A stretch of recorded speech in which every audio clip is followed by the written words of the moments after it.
โอเค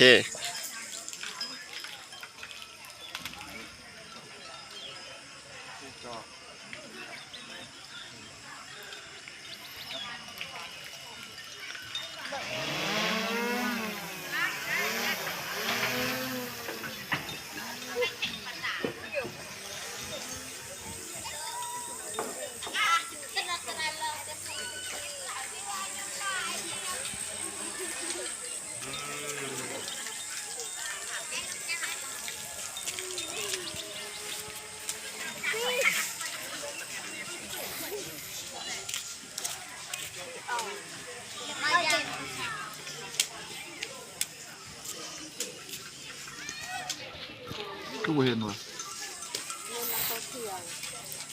เรื่องนักท่องเที่ยว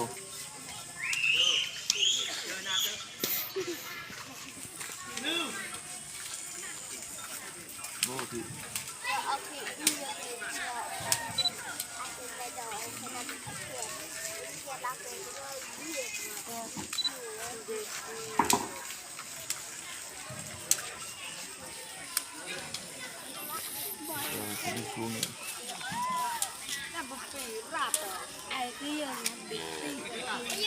ี่พี่เบิ่งอยู่พี่นี่เบิ่งเดียวพี่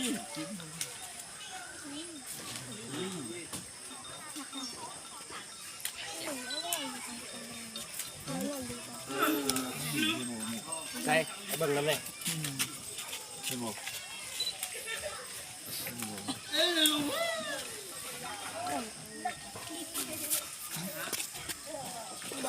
เติมมาเดี๋ยว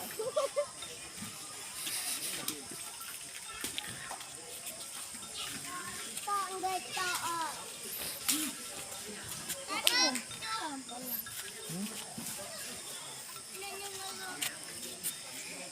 มาจากกรูด